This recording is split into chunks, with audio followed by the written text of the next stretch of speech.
Ժողովուրդ օրաթերթը գրում է. Ժողովուրդ օրաթերթը տեղեկացավ, որ էկոնոմիկայի նախարարությունը շրջանառության մեջ է դրել կառավարության որոշման նախագիծ, որով նախատեսվում է մեղմել այն ֆինանսական բեռը, որը վերջին շաբաթներին ռուսական շուկայի սահմանափակումների հետևանքով ծանրացել է հայկական ջերմատնային տնտեսությունների վրա։ Խոսքը վերաբերում է կառավարության 2023 թվականի համապատասխան որոշմամբ հաստատված ջերմատնային տնտեսությունների զարգացման աջակցության ծրագրին։ Նախագծի հիմնավորումից պարզ է դառնում, որ իշխանությունները փաստացի ընդունում են, որ Ռոսել-Խոզնաձորի սահմանափակումները լուրջ հարված են հասցրել Հայաստանի գյուղատնտեսական արտահանողներին։ Հրապարակ թերթը գրում է. Սամվել Կարապետյանի առաջնորդած ուժեղ Հայաստան կուսակցության ամփոփիչ հանրահավաքը քաղաքացիական պայմանագրում բուռն աժոտաժ է առաջացրել։ Չնայած իշխանամերձ շրջանակների հաշվարկով հանրապետության հրապարակում մոտ 20,000 մարդ է եղել, սակայն որոշ տեղեկություններով ԱԱԾ-ն 40,000-ից ավելի թիվ է զեկուցել Նիկոլ Փաշինյանին։ Իշխանության ներսում հասկացել են, որ չնայած տևական ամիսների իրենց ձևավորած վախի մթնոլորտին եւ ընդդիմության հանրահավաքներին մասնակցողներին աշխատանքից հեռացնելու փաստերին, այնուամենայնիվ ժողովրդի կամքը կոտրել հնարավոր չի եղել։ Հրապարակ թերթը գրում է. Նախորդին ուժեղ Հայաստան կուսակցության բազմամարդ հանրահավաքից հետո տեղեկացանք, որ ընտրատարածքային հանձնաժողովների մի քանի ԿՊԱ-ական նախագահներ ինքնաբացարկի դիմումներ են ներկայացրել։ Հասկանալի պատճառներով չեն հրապարակում նրանց անունները, սակայն մտերիմներին նրանք պարզաբանել են, որ հանրահավաքը մեծ արձագանք է առաջացրել իշխող թիմում եւ իրենք էլ մտավախություն ունեն, որ ԿՊ-ն չի անցնի, ուստի ապահովագրում են իրենց։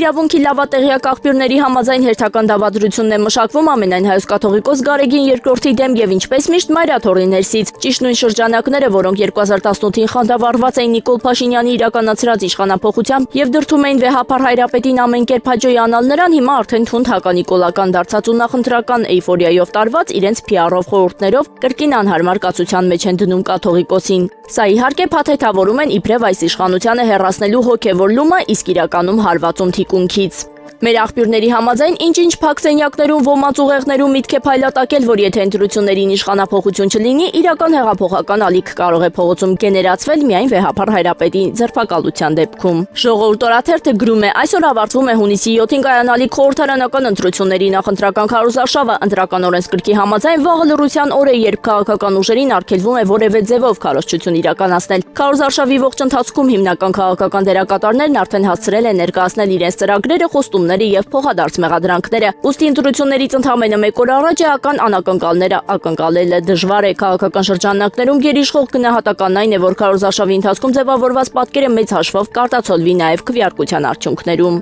Այսպիսով ընտրական ինտրիգը հիմնականում տեղափոխվում է ոչ թե առաջատարների, այլ խորհրդարան անցնելու համար պայքարող ուժերի դաշտ եւ հետաքրքիր է թե ով կլինի հունիսի 7-ի քաղաքական սյուրպրիզը։ Հրապարակ թերթը գրում է. հրապարակի տեղեկություններով մոտ 2 ամիս առաջ Պաշտպանության նախարարության դիմաց միջադեպ է տեղի ունեցել Հայաստանի Հանրապետության քաղաքացի Կորյուն Հակոբյանի եւ Պաշտպանության նախարարության աշխատակիցների միջև։ Ըստ իրավապահների Կորյուն Հակոբյանը երեկոյան ժամին նստել է նախարարության շենքի դիմացի բորդյուրին եւ ալկոհոլ օգտագործել։ Նրան են մոտեցել նախարարության անվտանգության աշխատակիցները, ասել են տարածքը լքիր, ի պատասխան քաղաքացին ասել է իմ երկիրն է, որտեղ կուզեմ կնստեմ։ Սրանով միջադեպը չի ավարտվել։ Պաշտպանության նախարարության աշխատակիցները ստիպել են հեռանալ քաղաքացուն, նա հակաճառել է, վիրավորական խոսքեր ասել կառավարության անդամների հասցեին, որից հետո նրան ձերբակալել են, քրեական վարույթ նախաձեռնել, որպես մեղադրյալ ներգրավել։